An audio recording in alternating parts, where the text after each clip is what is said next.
உங்கள் யாவரையும் ஆண்டவராக இயேசுவின் நாமத்தினாலே அன்போடு கூட வரவேற்கிறேன். கர்த்தருடைய வார்த்தை அது குறைவற்றது, ஆத்துமாவை உயிர்ப்பிக்கிறதா இருக்கிறது, பேதையை ஞானியாய் மாற்றுகிறது தேவனுடைய வார்த்தை. அதனால தான் தேவன் தீயவர் அல்ல, அவர் நல்லவர் அப்படிங்கிறத ஒரு பேதையாக இருந்து நான் இந்த பூமியில் இருக்கக்கூடிய எல்லா துன்பங்களையும் வேதனை வழிகளை நான் அனுபவித்து கொண்டிருக்கும் போது தேவ ஞானம் எனக்குள்ளாக கடந்து வருவதற்கு தான் தேவன் தன்னுடைய வார்த்தையை எழுதி நமது கையில் கொடுத்திருக்கிறார். நாம் பக்தியிலே தேறுகிறவர்களாக இருக்கும்படி, கடவுளால் நான் உபதேசிக்கப்படும்படி, தப்பு பண்ணும்போது நான் கடிந்து கொள்ளப்படும்படி தேவ ஆவியானவர் அவைகள் எல்லாவற்றையும் எனக்காக எழுதி இன்னைக்கு என் கையில் கொடுத்திருக்கிறார். அதனால தான் வேதத்துக்கு எனக்கு சம்பந்தம் இல்லை, ஆனால் நான் கடவுளை நான் ஆராதிக்கிறேன். இயேசுதான் என்னுடைய ஆண்டவன் சொல்றது, நான் என்னை ஏமாத்திக்கிறேன். தேவனுடைய வார்த்தைக்குள்ள நான் கடந்து போகும் பொழுது கர்த்தர் எவ்வளவு நல்லவர் அப்படிங்கிறத நான் பார்க்கும் பொழுது எனக்குள்ள ஒரு விசுவாசம் வருது. இந்த தெய்வத்தினிடத்துல நம்பி போகலாம். இவர் ஆள் சேர்க்கிறவர் கிடையாது, ஏதோ மதம் மாற்றுறவர் கிடையாது, ஒரு நிச்சயம் உள்ள உண்டாகும். அதனால தான் வேதம் ரொம்ப ரொம்ப அவசியம். தேவன் வேதத்தின் மூலமாக தான் தன்னை வெளிப்படுத்துகிறார். திரும்பவும் சொல்கிறேன், உலகத்தில் நடக்கிறது அல்லது உங்கள் தனிப்பட்ட வாழ்க்கையில் நடக்கிற ஒரு தீமையை வைத்து தெய்வத்தை எடை போடாதீங்க. என் வாழ்க்கையில் தீமை நடக்குது, அப்போ என்னை உண்டாக்கினவர் கெட்டவர். ஸோ அதுக்கான பதிலை தான் நம்ம பார்த்துட்டு வரோம். நான் தேடி வந்து நம்பி வந்த தெய்வம், என்னை நம்ப வைத்து என்னை கொண்டு வந்த தெய்வம் கெட்டவர் அல்ல. அப்போ என் வாழ்க்கையில் நடக்கிற அந்த கெடுமை, அந்த தீமை, எல்லா மோசங்கள் எல்லாத்துக்கும் அப்போ யார் காரணம்?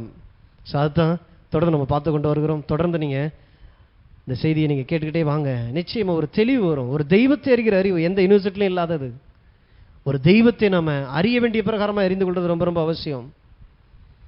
ஸோ அப்படி தான் நம்ம பார்த்து வருகிறோம். போன வாரத்தில் பார்த்தோம், வியாதி தேவனுடைய சித்தம் அல்ல. நான் எந்த ரீதியிலும் நான் சுகமாய் இருப்பதை தேவன் விரும்புகிறார். எப்படியாவது நீ சுகமாய் இரு. அப்ப இன்னைக்கும் கர்த்தருக்கு என்னை பற்றின சித்தம் என்ன, எப்படிப்பட்ட எண்ணமுடையவராக இருக்கிறார், என்னை குறித்து ஆண்டவர் எப்படி என்னை பற்றி பார்த்து நினச்சிக்கிட்டு இருக்கிறார், அவருடைய இருதயம் எப்படி, அவருடைய இருதயத்தினுடைய இந்த நினைவுகள் என்னை குறித்து எப்படி இருக்குது. எரேமியா சொல்றார், கர்த்தர் உங்களை குறித்து வைத்திருக்கிற நினைவுகள் தீமைக்கு ஏதுவானவைகள் அல்ல, நல்ல ஆழமா உள்ள இருத்துங்க. ஒரு தெய்வத்தை நம்பி வந்திருக்கிறேன், அவரிடத்துல நான் ஜெபிக்கிறேன், அவரிடத்துல நான் எல்லா தேவைக்கும் போய் நிற்கிறேன். அந்த தெய்வம் தீமையானவர் அல்ல. உன்னை பற்றின அந்த நினைவுகள் தீமையானது அல்ல, நன்மைக்கு ஏதுவானவைகளே.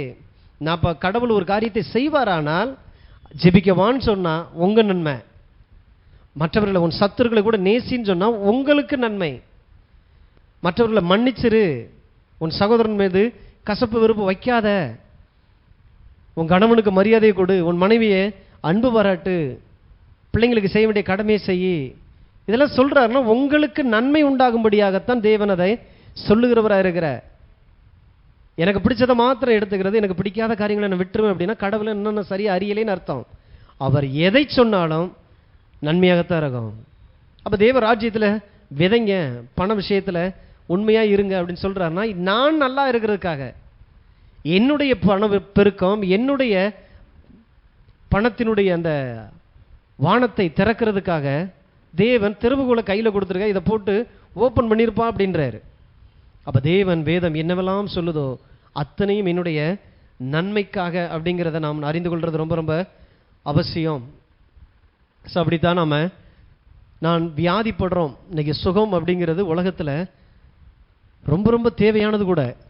சரீரம் கெட்டு போகுது அல்லது வியாதிப்படுறோம் அப்படின்னா எல்லா இடங்களையும் சுற்றி திரிகிறோம். ஏன்னா அந்த ஒரு சம்மந்தப்பட்ட அந்த மருந்து கிடச்சிடாதா, அல்லது இங்கே போனால் நல்ல என் உடம்பு சுகமாகாதா, அந்த டாக்டர்கிட்ட போனால், அல்லது இந்த வைத்தியத்தை பார்த்தா, இதை சாப்பிட்டா எப்படியாவது நான் சுகமாக இருக்கிறத எல்லா மனிதர்களுமே அதை விரும்புகிறாங்க. அப்போ சுகம் தேவனால் நமக்கு கொடுக்கப்பட்டிருக்கிறது ஏற்கனவே, இதுக்காக நான் அலைய வேண்டிய அவசியம் இல்லை. அப்போ யோபு வியாதிப்பட்டாரே, அதுக்கு கர்த்தர் காரணரானா? அது இல்லை. அதைத்தான் நம்ம பார்த்துட்டு இருக்கிறோம். கர்த்தரிடத்திலிருந்து நான் நன்மை பெற்ற நாம் தீமையும் பெற வேண்டாமோன்னு அவர் சொல்லிட்டார். அவர் வாழ்ந்த நாட்களில் சரியான ஒரு வெளிச்சம் இல்லை. அப்போ தீமையும் கடவுள் தான் தர்றார், நன்மையும் கடவுள் தான் தர்றாருன்னு சொல்லி தனக்கு தானே அவர் ஏற்றுக்கொள்ளுகிறார்.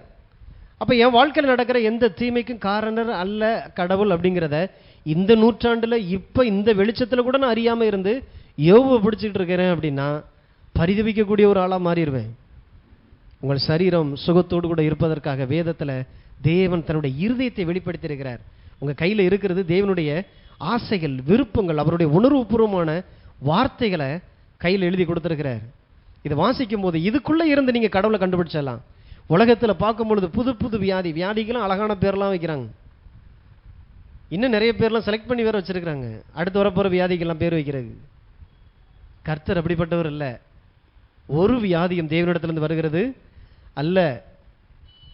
அப்போ வந்திருக்கிற வியாதியை என்ன செய்யணும்? ஒரு கிறிஸ்தவனுடைய வாழ்க்கையில், மீட்கப்பட்ட தெய்வ பிள்ளையினுடைய வாழ்க்கையில் வியாதி வந்தால் அதை என்ன செய்யணும்? ஏதாவது ஒரு காரியத்தை பண்ணியாவது நீ சுகமாயிரு மகனே, நீ சுகமாக இருக்கிறத தான் நான் விரும்புகிறேன்றார். முதலாவது ஒரு வாக்குத்தத்தத்தை தேவன் இஸ்ரேல் ஜனங்கள் எகிப்தில் அடிமைத்தனத்தில் இருக்கிறாங்க. அங்கிருந்து அவர்கள் விடுதலையாக்கப்படுகிறார்கள். விடுதலையாகி செங்கடலை பிளந்து வனாந்தரத்துக்குள்ள வரும் பொழுது தேவன் அவர்களுக்கு ஒரு வாக்கு கொடுக்கிறார். வாசிங்க, யாத்திராகமம் 15:26. நீ உன் தேவனாகிய கர்த்தரின் சத்தத்தை கவனமாய் கேட்டு அவர் பார்வைக்கு செம்மையானவைகளை செய்து அவர் கட்டளைகளுக்கு செவி கொடுத்து அவருடைய நியமங்கள் யாவையும் கை கொண்டால் நான் எகிப்தியருக்கு வரப்பண்ணின வியாதிகளில் ஒன்றையும் உனக்கு வரப்பண்ணேன். நானே உன் பரிகாரியாகிய கர்த்தர் என்றார். முதலாக சுகத்தை குறித்து தேவன் வெளிப்படையாக பேசின வார்த்தை நானே உன் பரிகாரியாய் இருக்கிற கர்த்தர். இதை வாசிக்கும் போது ஒரு வார்த்தை நமக்குள்ள ஒரு அப்படி நெருடலாக வரும். நான் எகிப்தியருக்கு வரப்பண்ணின வியாதிகளில் ஒன்றையும் உனக்கு வரப்பண்ணேன். அப்போ ஆண்டவர் தான் வியாதியை எகிப்தியருக்கு வரப்பண்ணினார். அப்போ அவர் நினச்சா வரப்பண்ணுவார், நினைக்கலைன்னா ஓகே சிலருக்கு வரப்பண்ணுவார், சிலருக்கு வரப்பண்ண மாட்டார். இந்த பார்த்தீங்களா போட்டிருக்கு இல்லையா? ஸோ இப்படிப்பட்ட வார்த்தைகள்லாம் எடுத்து வச்சு தான் தியானிக்கணும். எப்படி கர்த்தர் தான் வரப்பண்ணுகிறான்ங்கிறது தியானிச்சிடக்கூடாது. இதுக்குள்ளே ஏதோ, ஏன்னா இதெல்லாம் நம்மளை கேள்வி கேட்க வைக்காது. வெளியில் கேள்வி கேட்ட மாட்டோம். ஏன்னா வேதத்தில் சொல்லப்பட்டிருக்கு. ஸோ அப்போ சொல்லப்பட்ட காரியம் தான் எனக்கு நடக்கும் அப்படின்னு சொல்லி ஏற்றுக்கொள்ள வச்சிரும், அல்லது சந்தேகப்பட வச்சிரும், அவிசுவாசத்துக்குள்ள கொண்டு வந்துடும். நமக்கு இன்னைக்கு வியாதி வந்துருச்சுன்னா அப்போ எகிப்துக்கு கொண்டு வந்தது அவர் தானே, அப்போ நமக்கும் அவர் தான் கொண்டு வந்துட்டார். ஏற்றுக்கொள்ள வச்சிரும். ஏற்று நிற்க பலன் இருக்காது. நான் எகிப்திற்கு வரப்பண்ணின வியாதி, வரப்பண்ணினது அப்படின்னா அனுமதிக்கப்பட்டது. தெய்வத்தினுடைய அந்த ஒரு பாதுகாப்பு, அந்த பாதுகாப்பை விட்டு ஒரு மனிதன் வெளியில் போகும்பொழுது வரப்பண்ணினது அப்படின்றத போட்டிருக்கிறாங்க. தேவனால் அனுமதிக்கப்பட்டது, அதாவது தேவனுடைய பாதுகாப்பினுடைய. அதனால தான் முதல்ல சொல்கிறாரு, நீ உன் தேவனாகிய கர்த்தரின் சத்தத்தை கவனமாய் கேட்டு அவர் பார்வைக்கு செம்மையானவைகளை செய்து அவர் கட்டளைகளுக்கு செவி கொடுத்து அவருடைய நியமங்கள் யாவையும் கை கொண்டால். அப்போ இயேசு சொந்த ரட்சகராய் ஆண்டவராய் ஏற்றுக்கொள்ளும் பொழுது தேவனுடைய வார்த்தை உங்களுக்குள்ள வருது. உங்கள் மேலே விழுந்திருக்கிற எல்லா வியாதிகளையும் இயேசு தன்னுடைய சரீரத்தில் சுமந்தார். உலகத்தினுடைய மொத்த வியாதிகளையும் சுமந்திருக்கிறார். அப்புறம் ஏன் இன்னைக்கு உலகம் வியாதிக்குள்ள கிடக்குதுன்னா இவருக்கு யாருமே இன்னும் மறு உத்தரவு கொடுக்காம இருக்கிறாங்க. இந்த சிலுவைக்கு இது எனக்கானது, இயேசுப்பட்ட பாடுகள், அவர் பட்ட வேதனை, வலிகள், அந்த காயங்கள் எல்லாம் எனக்கானதுன்னு ஒரு மனிதன் ஏற்றுக்கொள்ளும் பொழுது இந்த சுகத்திற்கென்று பிறப்புரிமையாகவே அவன் பிறக்கிறான். சுகம் இப்பொழுது தேவனுடைய பிள்ளைக்கு உண்டான சுதந்திரமாக, சொத்தாக, பிறப்புரிமையாய் மாறிடுது. இன்னைக்கு ஃபேமிலி பட்ஜெட் போடும் போதே பார்த்தீங்கன்னா மெடிசினுக்குன்னு சொல்லி ஒரு அமௌண்ட்டை எடுத்து ஒதுக்குறாங்க. இன்னும் சொல்ல போனால் வியாதி வர்றதுக்கு முன்னாலேயே ஹெல்த் இன்சூரன்ஸ் ஓகே முன்கூட்டியே எதிர்பார்க்குறீங்க எடுத்து வச்சுக்கிறது தப்பு இல்லை. ஆனால் ஒரு ஹெல்த் இன்சூரன்ஸ் எனக்குள்ள சுகத்தை கொண்டு வந்துடும் சொல்லி நம்பிடக்கூடாது. இன்னைக்கு என்ன எந்த அளவுக்கு கொண்டு வந்துட்டாங்கன்னா வியாதி வியாபாரமாகவே மாறிடுச்சு. நம்மளுக்கு ஹெல்த் இன்சூரன்ஸே சிலுவை தான். சிலுவை தான் என்னுடைய ஹெல்த் இன்சூரன்ஸ். எப்படி அவர் பட்ட அந்த பாடுகள், அந்த வேதனை, அந்த வலிகள், எல்லா வியாதியும் தன் மீது ஏற்றுக்கொண்டதுனால இன்று நான் சுகமாய் இருக்கிறேன் அவருடைய தழும்புகளால். அப்போ எனக்கான ஹெல்த் இன்சூரன்ஸ் ஏற்கனவே பிரீமியம் ஓவர் பேமெண்ட் கொடுத்தாச்சு. அவன் கேட்டதை விட அதிகமான அமௌண்ட் இங்கே கொடுக்கப்பட்டிருக்கிறது. உங்கள் காலுக்கு கொஞ்சம் போட்டுக்கோங்க, கண்ணுக்கு கொஞ்சம் போட்டுக்கோங்க, தலைக்கு கொஞ்சம் போட்டுக்கோங்கன்னு இல்லை, மொத்தத்துக்கு உங்கள் 1000 தலைமுறைக்கே ஹெல்த் இன்சூரன்ஸ் போடப்பட்டிருக்கிறது. எப்படி சிலுவையை நீங்கள் நோக்கி பார்க்கும் பொழுது அவர்கள் அங்கே பிழைத்து கொண்டார்கள். அதனால தான் தேவனுடைய கற்பனை, தேவனுடைய அந்த வார்த்தையை விட்டு விலகாத ஒரு வாழ்க்கையை ஆண்டவர் நாம் வாழும்படி எதிர்பார்க்கிறார். அப்போ தேவனுடைய வார்த்தையை விட்டு விலகி போனால் தேவனுடைய, அதனால தான் போன வாரத்தில் பார்த்தோம், மூப்பர் அங்கே போக கடவன். ஒருத்தர் வியாதிப்பட்டால் மூப்பர்களை வரவழைக்க கடவன். முதல்ல ஜெபம் பண்ண கடவன், அதுக்கப்புறம் மூப்பரை கூப்பிடணும். மூப்பர் போய் ஐயா பெரிய வரம் பெற்றவர் தலையில் கையை வச்சு சோகம் கொடுக்க போகிறதில்ல. இயேசு நல்லவர். உன் வாழ்க்கையில் இருக்கிற தப்பிதங்கள், குற்றங்கள், குறைகளை அந்த இடத்துல வெளிப்படுத்தி அவனை தேவனுடைய அந்த பாவம் மன்னிப்புக்குள்ளே கொண்டு வந்து, அந்த இறக்கத்துக்குள்ளே கொண்டு வந்து ஆசீர்வதிக்கும் பொழுது, எண்ணெய் பூசி ஜெபிக்கும் போது அங்கே அற்புதம் நடக்கும். ஏன்னா காணாததை அவனால் விசுவாசிக்க முடியல. அந்த அளவுக்கு ஆவியின் கண்கள் அடைக்கப்பட்டிருக்கிறது. அப்போ எண்ணெய் பூசி ஜெபம் பண்ண சுகம் உண்டாகும்னு சொல்லியிருக்கிறார் இல்லையா? அவர் சொல்லியிருக்கிறத நான் விசுவாசிக்கிறேன். இந்த எண்ணெய் பட்ட உடனே எனக்கு சுகம் உண்டாகுது. எண்ணெய் பூசி ஜெபம் பண்ணால் நல்லா நடக்கும், வியாதியே இருக்காதுன்னா இன்னைக்கு எண்ணெய் வைக்கிறவங்க யாருமே வியாதியாகவே இருக்கக்கூடாது. அப்போ விஷயம் என்னைக்குள்ள இல்லை, மூப்பருக்குள்ளேயும் இல்லை. மூப்பர் கொண்டு வருகிற அந்த விசுவாசமான வார்த்தை. அப்போ சம்மந்தப்பட்ட வியாதிக்காரங்களுக்கு இப்படி செஞ்சால் சுகம் வாங்கணும் அவர் சொல்லி இருக்கிறார். அந்த வார்த்தையை நம்பி நான் அதை செய்கிறேன். அந்த வார்த்தை எனக்குள்ள விசுவாசத்தை கொண்டு வந்தது. விசுவாசம் எனக்கு சுகத்தை கொண்டு வந்திருக்கிறது. இப்படித்தான் அதை நீங்கள் அணுகணுமே ஒழிய அறியாமையில் ஏதோ என்ன பட்டலை காசு கொடுத்து வாங்கி வாங்கி வீட்டில் அடிக்க வைக்கக்கூடாது. இது அந்த கோயிலில் கொடுத்தது, இது இந்த கோயிலில் கொடுத்தது. புனித எண்ணெய் அப்படி ஒரு எண்ணெய்னா இல்லை. நல்லெண்ணெய், விளக்கெண்ணெய், வேப்பெண்ணெய் தான் இருக்குது. புனித எண்ணெய்ன்னு சொல்லி ஆண்டவர் பைபிளில் எந்த எண்ணெயுமே வச்சதில்லை. நீங்களாம் அதுக்கு பேர் வச்சுட்டு அது குறைஞ்சு போனோன்னா இங்கே மனசில் புனிதம் குறைஞ்ச மாதிரி ஃபீல் பண்ணிடக்கூடாது. கர்த்தர் நல்லவராக இருக்கிறார். தேவன் நம்மளை மதிக்கிறார். இந்த உலகத்தில் மற்ற மனிதர்களைப் போல நாம் வாழ்ந்திராதபடி தேவனுக்கென்று, தேவன் விரும்புகிற வண்ணமான ஒரு விசுவாச ஜீவியத்திற்கென்று ஆண்டவர் நம்மளை அழைக்கிறார். அப்போ தேவன் எகிப்திற்கு வியாதியை அவர் தரலை, அனுமதிக்கப்பட்டது. ஏன்னா தேவனிடத்தில் பரலோகத்தில் எந்த வியாதியோ தொற்று கிருமிகளோ கிடையாது. அங்கிருந்து அப்படி அள்ளி அள்ளி வீசுறதுக்கு. பரலோகம் இன்னைக்கும் பரலோகமாக இருக்குது. காரணம் அங்கே தேவன் ஆளுகை செய்கிறார். பூமியில் உங்கள் வீட்டுக்குள்ள தேவனுடைய ஆளுகை வருமானால் நிச்சயமாக உங்கள் வீடும் சுகத்தோடு கூட வாழக்கூடிய ஒரு வீடா, எந்த வியாதியிலிருந்தும் பாதுகாப்பு கொடுக்கக்கூடிய ஒரு வீடாக தேவன் தன்னுடைய இரத்தத்தினாலே மூடி வேலி அடைத்து பாதுகாக்கிறவராக இருக்கிறார். அப்போ மனிதனுடைய பாவம் இந்த பூமியில் மரணத்தை கொண்டு வந்தது. மரணம் எல்லா தீமைகளையும் கொண்டு வந்தது. அப்போ இந்த பூமியில் வியாதி எப்படி பிரவேசித்தது? மனிதனுடைய பாவம், பாவத்தினால் வந்த மரணம். அப்போ ஒருத்தன் சாகணும்னா சாகிறதுக்கு என்னென்னலாம் வழியோ அத்தனையும் இவன் திறந்து விட்டான். கடன், அவமானம், கண்ணீர், கவலை, பயம், வியாதி எல்லாமே உள்ள வந்தது. தேவன் இதற்கு காரணர் அல்ல. ஆனால் அப்படிப்பட்ட வியாதி நிறைந்த ஒரு இடத்துக்குள்ள ஒரு டாக்டர் கட்டாயம் தேவை. அதனால தான் சொல்றாரு, நானே உன் பரிகாரியாகிய கர்த்தர், நானே உன் பரிகாரி, நானே உனக்கு டாக்டராக இருக்கிறேன். வியாதியஸ்தனுக்குத்தானே மருத்துவம் தேவை இல்லையா? அப்போ வியாதி நிறைந்திருக்கிற இந்த உலகத்துக்குள்ள தேவன் தன்னை பரிகாரி அப்படின்றார். பரிகாரி அப்படின்னா உனக்கு வர வேண்டிய எல்லாவற்றையும் நான் எடுத்துக்கொள்கிறேன். பரிகாரமாக எனக்காக பரிகாரம் செய்திருக்கிறார். எனக்காக பரிகாரியாகவே அவரே வந்திருக்கிறார். தன்னுடைய கடைசி சொட்டு ரத்தத்தை சிந்தி என் மேலே வர வேண்டிய அந்த பாவத்தினுடைய தண்டனை, ஆக்கினை தீர்ப்பு, எல்லா வியாதி, எல்லா தரித்திரங்கள் எல்லாவற்றையும் தேவன் இன்னைக்கு அவர் ஏற்றுக்கொண்டதுனால என் பரிகாரி அவர். அடிக்கடி சொல்லணும், கர்த்தாவே நீரே என் பரிகாரி. எல்லாரும் சொல்லுவோம், இயேசு என்னுடைய பரிகாரியாய் இருக்கிறார். அப்ப வியாதி பிசாசினுடைய கிரியாய் இருக்கிறது. பாவம் எல்லோரையும் ஆட்கொண்டது. அதனால தான் குழந்தைகள் கூட பார்த்தீங்கன்னா பாவத்தினால வந்த வியாதியினால் பாதிக்கப்படுறாங்க. எந்த பாவம் செய்யாத ஒரு குழந்தை கூட இன்னைக்கு மரித்து போகுது.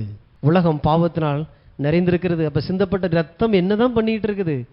அந்த சம்பந்தப்பட்ட அந்த குடும்பத்தார் இயேசுவை சொந்த இரட்சகராய் ஆண்டவராய் ஏற்றுக்கொள்ளும் போது இந்த இரத்தத்தினுடைய பாதுகாப்பினுடைய வளையத்திற்குள் வரும் பொழுது, இப்போ மழை பெய்யுது அப்படின்னா வண்டியில் போயிட்டு இருக்கிறோம், மழை பெய்யுது, டப்புன்னு வண்டி எங்கேயாவது ஒரு ஓரமாக நிப்பாட்டிட்டு ஏதாவது ஒரு கடையில் போய் நிற்கிறோம் இல்லையா? ஏன் மழை என் மேலே விழக்கூடாதுன்னா ஒதுங்க வேண்டியது இருக்குது.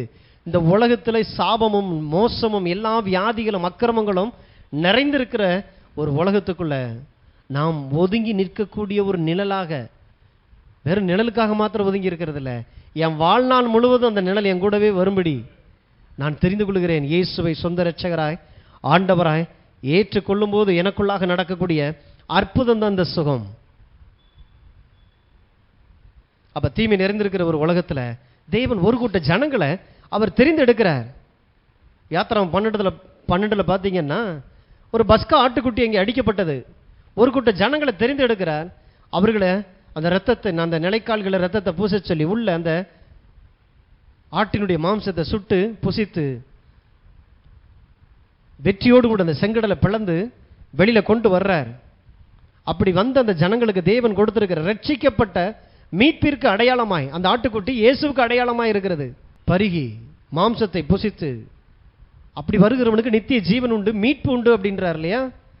அப்ப அதுக்கு அடையாளமாக யாத்திராகமம் 12 அந்த எகிப்தில் இருந்து அந்த ஜனங்களை தேவன் மீட்கப்பட்ட ஜனமாகவே உருவகப்படுத்தி இங்கே கொண்டு வர்றார். அப்படி வெளியில வரும்பொழுது அந்த ஜனங்களுக்கு தேவன் கொடுத்த முதலாவது வாக்குத்தத்தம், நானே உன் பரிகாரியாகிய கர்த்தர், எந்த வியாதி நான் உன்னிலே வர பண்ணேன். அதாவது என்னுடைய பாதுகாப்பின் வளையத்துக்குள்ள வர்ற இது தெரிஞ்சுது அப்படின்னா எனக்குள்ள இருக்கக்கூடிய வியாதிக்கு கர்த்தர் காரணர் அல்ல. அதை நான் இப்போ எதுக்கு ஆரம்பிக்கிறேன்? என் சரீரத்தில் இருக்கிற பலவீனங்கள், என் வாழ்க்கையில் இருக்கக்கூடிய எல்லா தீமைகளில் இருந்து கர்த்தரனை விடுதலை ஆக்கி இருக்கிறார். நான் மீட்கப்பட்டவனாய் இருக்கிறேன். இதெல்லாம் மீட்கப்பட்டவர்களுடைய சொத்தாக இருக்கிறது. நான் உனக்கு இப்போ வியாதியை தர வரல, வியாதி நிறைந்திருக்கிற இந்த உலகத்துக்குள்ள உனக்கு சுகத்தை கொடுக்கறதுக்கு தான் வந்திருக்கிறேன். அப்போ அங்கே சொல்கிறார் நானே. நானேன்னா அது என்ன டென்ஸ், என்ன காலத்தை குறிக்குது? நானே, I am, I will be, future, I was, I am. முக்காலத்தையும் கொண்டு வந்துருது. அதில் நானே ப்ரெசண்டில் இருக்குது, ஆனால் அது கண்டினியூ ஆகிட்டே இருக்கும். நானே உன் பரிகாரியாகிய கர்த்தர். முக்காலத்திலும் நீங்கள் இருந்துட்டு இந்த பூமியில் இருந்துட்டு அடுத்த தலைமுறை வந்தாலும் அந்த தலைமுறைக்கும் நானே பரிகாரியாய் இருக்கிறேன். நானே அந்த குழந்தைகளுக்கு டாக்டராக இருக்கிறேன். உலகத்தில் இன்னும் சத்துரு எத்தனை வியாதிகளை கொண்டு வந்தாலும் எல்லா வியாதிகளுக்கான மருத்துவராக நான் என் பிள்ளைக்கு நான் இருக்கிறேன். நானே. அப்போ மீட்கப்பட்ட ஜனங்களுக்கு வியாதி இருக்கக்கூடாது. அதனால சங்கீதக்காரன் சொல்றார், அவருடைய கோத்திரங்களில் பலவீனப்பட்டவர்கள் ஒருவனாகிலும் இல்லை. இல்லைங்க, சின்ன வயசில் எனக்கு சரியான சாப்பாடு இல்லை, எங்களுக்கு சரியான வறுமையில் இருந்தோம், அதனால ஊட்டச்சத்துலாம் கொடுக்கல, அதனால ஆளு ஒரு மாதிரி வந்திருக்கிறேன். ஆண்டவர் சொல்றாரு, நானே உன் பரிகாரி, நானே உனக்கான மருத்துவ. கர்த்தர் தான் சொல்றாரு. அப்ப என் வாழ்க்கையில் கடந்த காலம் எவ்வளவு மோசமானதா இருந்தாலும் கடவுள்கிட்ட நீங்க உங்களுடைய ஆவி ஆத்மா சரீரத்தை அர்ப்பணிக்கும் போது அந்த இடத்துல நடக்கக்கூடிய மிகப்பெரிய அற்புதம், கடவுள் உங்க ஒவ்வொரு அவயங்களையும் புதிய அவயங்களாய் அவர் மாற்ற வல்லமையுள்ள தேவனாய் இருக்கிறார். அவரே நம்முடைய பரிகாரி. இன்னைக்கு அநேகர் பார்த்தீங்கன்னா தேவனுடைய பாதுகாப்பினுடைய அந்த வளையத்தை விட்டு என்னை நானே பார்த்துக் கொள்கிறேன்னு சொல்லி வெளியில் வந்துடுறது. வந்ததுக்கு அப்புறம் தான் பார்த்தீங்கன்னா எல்லா காரியங்களையும் இவங்களை சுகமாய் வைத்துக் கொள்வதற்கான வேலைகளை செய்கிறாங்க. ஆனால் அந்த உலகத்தில் இருக்கக்கூடிய தீமையில் மாட்டிக்கொள்கிறாங்க. நமக்கு ஒரு தகப்பன் இருக்கிறார், நமக்கு ஒரு பாதுகாவல், அவர் தான் நம்முடைய இயேசுவாய் இருக்கிறார். சிலுவையில் அவர் முடித்த அந்த காரியங்கள். அப்போ ஜனங்கள் பார்த்தீங்கன்னா இஸ்ரேல் ஜனங்கள் அவங்க எதுவும் வியாதிப்படலையா? கொள்ளிவாய் சர்ப்பம் அதுக்கப்புறம் தான் வந்தது. நானே உன் பரிகாரியாகிய கர்த்தர்னு சொன்னதுக்கப்புறம் தான் கொள்ளிவாய் சர்ப்பம் வந்தது. என்ன நடந்தது? தேவனுடைய பாதுகாப்பின் வளையத்தை விட்டு வெளியில் போகிறதுனால கர்த்தருக்கு விரோதமாய், தேவனால் அனுப்பப்பட்ட மனிதர்களுக்கு விரோதமாய் முறுமுறுத்து அவங்க சொல்கிற காரியங்கள், ஏன் எதுக்கு, ஏன் நீங்கள் சொன்னால் நான் கீழ்ப்படியணுமோ, நீங்கள் சொன்னால் நான் கேட்கணுமோன்னு நிற்கும் பொழுது நம்மளை அறியாமல் இந்த கீழ்ப்படியாமல் நம்மளை பெரிய வீரம் மாதிரி காட்டலாம். ஆனால் கொஞ்சம் யோசிச்சு பார்க்கணும், நான் செய்கிறது சரிதானா? கடவுளுக்கு சரியான காரியங்களை நான் செய்கிறேனா? மோசைக்கு விரோதமாய் ஆரோனுக்கு விரோதமாய் முறுமுறுக்கிறாங்க. தேவனால் வரவிடப்பட்ட கொள்ளிவாய் சர்ப்பம்னு சொல்லி வேதம் போட்டிருக்கு. தேவனால் வரவிடப்பட்ட கொள்ளிவாய் சர்ப்பம் அல்ல, தேவனால் அனுமதிக்கப்பட்ட. அப்போ கொள்ளிவாய் சர்ப்பம் பாலைவனத்தில் இப்போ ஏற்கனவே இல்லையா? ஏற்கனவே இருந்த கொள்ளிவாய் சர்ப்பம். அப்போ இதுவரைக்கும் ஏன் வரல? பெரிய பாதுகாப்பு உங்கள் வாழ்க்கையில், அவ்வளோ பெரிய பாதுகாப்பு இருக்குது. ஆனால் அநேக கொள்ளிவாய் சர்ப்பம் வெளியில் இருக்குது. தேவன் எவ்வளவு அன்பானவன். பகலில் மேகஸ்தம்பம், மேகஸ்தம்பம்னா மேகம் ஃபுல்லாக நல்லா சில்லுன்னு அப்படி வாட்டர் வச்சு, யாருங்க இப்படி ஒரு வனாந்தரத்தில் இப்படி ஒரு வாழ்க்கை வாழ முடியும்? இரவில் பார்த்தீங்கன்னா பாலைவனத்தில் ஃபுல்லாக குளிர் நடுங்கும். ஆனால் தேவன் அக்னி ஸ்தம்பத்தை கொடுக்குறாரு, கற்பாறையிலிருந்து தண்ணியை கொண்டு வர்றாரு, காடையை கொண்டு வர்றாரு, எதிரிகள் மீது ஜெயத்தை கொண்டு வர்றாரு. தேவன் இவன் நன்றாய் இருக்கும்படி தேவன் இவ்வளவு எல்லாவற்றையும் செய்கிறார். ஆனால் அந்த தெய்வத்தினுடைய இருதயம் புரியாமையே வந்துடுது. அப்போ மனம் திரும்பும் தேவனுடைய பாதுகாப்புகளை வர்றான். அந்த கொள்ளிவாய் சர்ப்பம் வெண்கல சர்ப்பமாக செய்து தொங்க விடப்பட்டது. இதைத்தான் யோவான்ல இயேசு சொல்றார், வனாந்தரத்திலே உயர்த்தப்பட்ட அந்த கொள்ளிவாய் சர்ப்பம் போல மனுஷகுமாரனும் உயர்த்தப்படுவார். அப்போ அவரை நோக்கி பார்க்கிறவர்கள். அப்போ கொள்ளிவாய் சர்ப்பம் என்ன பெர்பஸ்க்காக உயர்த்தப்பட்டது? பாவமன்னிப்புக்கா? ஏற்கனவே பிசாசினால், சத்ருவினால் வியாதிக்குள்ள விஷம், அவனுடைய கொள்ளிவாய் சர்ப்பம் கடிக்குது, தீண்டுது, அவங்க சரீரத்துக்குள்ள வியாதி, அதாவது அழிவினுடைய வல்லமை வேலை செஞ்சுட்டு இருக்கும்போது அந்த சர்ப்பத்தை ஒரு கொம்புல மாட்டி தூக்கி வைக்கும் போது பாதிக்கப்பட்டவன் அதை பார்க்கிறான், சரீரத்தில் சுகமடைந்தான். அப்ப முழுக்க முழுக்க இயேசு சிலுவையிலே உயர்த்தப்பட்டது சுகத்திற்காகவே உயர்த்தப்பட்டிருக்கிறார். எவ்வளவு வேணும், அது சின்ன வியாதி, பெரிய வியாதி, நாள்பட்ட வியாதி, மருத்துவரால் கைவிடப்பட்ட வியாதி, எப்படிப்பட்ட வியாதியாக இருக்கலாம், சம்பந்தப்பட்டால் கொள்ளிவாய் சர்ப்பத்தை தீண்டப்பட்டவர்கள் அங்கே வெண்கல சர்ப்பமாய், வெண்கலம் என்கிறது மொத்த சாபத்தினுடைய அடையாளமாக இயேசு சிலுவையிலே தொங்கினார். என் மேலே இருந்த விஷம் அங்கே உறிஞ்சு எடுக்கப்பட்டிருக்கிறது. இன்னைக்கு எந்த விஷம் இந்த சரீரத்துக்குள்ள வரக்கூடாது, மீறி வருமானால் அது எதிர்த்து நிற்கப்பட வேண்டியது. அது இல்லீகலாய் வருகிற வியாதி கிருமி, அது அழிக்கப்படணும். என்னை தொட்டா அது சாகணும். அந்த அளவுக்கு விசுவாசம் உள்ளுக்குள்ள உங்க ஆவிக்குள்ளாக இருக்க வேண்டியது அவசியம். இல்லைங்க, வயசாயிருச்சு இல்லையா, அப்படி காலெல்லாம் தள்ளாடுது, கண்ணெல்லாம் அப்படி மங்குது, கண்ணாடியோட பாயிண்ட் கூடிக்கிட்டே போகுது. கூடிக்கிட்டே போகக்கூடாது, குறைஞ்சிக்கிட்டே போய் ஒரு கட்டத்துக்கு மேலே கண்ணாடியை தூக்கி வீசணும். என்ன இந்த சீரீஸ், இந்த தலைப்பில் இந்த செய்தி போகிற முடிகிறதுக்குள்ள அந்த அற்புதங்கள்லாம் இங்கே நடக்கணும். விசுவாசிக்கிறதுக்கு இதெல்லாம் இதை கேட்டுட்டு போய் நல்லா இருக்குன்னு சொல்றதுக்கு இல்லை. உங்கள் தனிப்பட்ட வாழ்க்கையில் உங்களுக்காகவே தேவன் தன்னுடைய வார்த்தையை அனுப்புகிறார். வியாதி இல்லாத ஒரு வீடாக என் வீடு இருக்கணுங்கிறத தீர்மானிக்கணும், பொருத்தனை பண்ணணும். உன் கையின் பிரயாசத்தை நீ தான் சாப்பிடணும், வியாதி சாப்பிடக்கூடாது. வெண்கல சர்ப்பம் ஜனங்களை சுகமாக்கினது.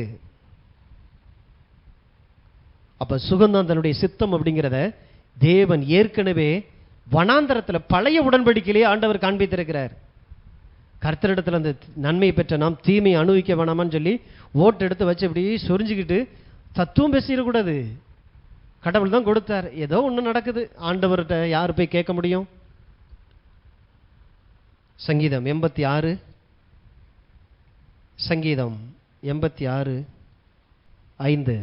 ஆண்டவரே, நீர் நல்லவரும் மன்னிக்கிறவரும் உம்மை நோக்கி கூப்பிடுகிற யாவர் மேலும் கிருபை மிகுந்தவருமாய் இருக்கிறேன். கர்த்தாவே, என் ஜெபத்திற்கு செவி கொடுத்து என் விண்ணப்பங்களின் சத்தத்தை கவனியும். நான் துயரப்படுகிற நாளில் உம்மை நோக்கி கூப்பிடுவேன், நீர் என்னை கேட்டருளுவீர். ஆண்டவரே, நீர் நல்லவரும் மன்னிக்கிறவரும் உம்மை நோக்கி கூப்பிடுகிற யாவர் மேலும் கிருபை, இரக்கம்.